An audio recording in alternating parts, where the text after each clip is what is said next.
You can have all the riches in the world, but if you are without God, what do you truly have?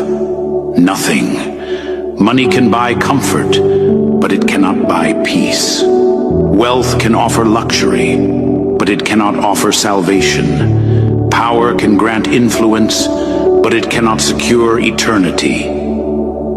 The Bible says, on 1 Timothy 6:17, "Command those who are rich in this present world not to be arrogant, nor to put their hope in wealth, which is so uncertain, but to put their hope in God, who richly provides us with everything for our lives.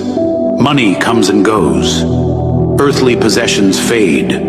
The things of this world are temporary, but God is eternal." That is why Jesus said, "Seek ye first the kingdom of God and his righteousness, and all these things shall be added unto you."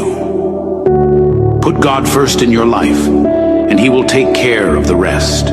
He knows your needs, your struggles, and your desires. When your trust is in him, you will never be truly lacking. But if you chase money, pleasure, and power above all else, you will be deceived. The world promises fulfillment but leaves you empty. It tempts with temporary joy but leads to lasting sorrow. Do not be deceived. Do not come up empty. Do not settle for what perishes when God offers what is eternal. Choose him first. He is all you need.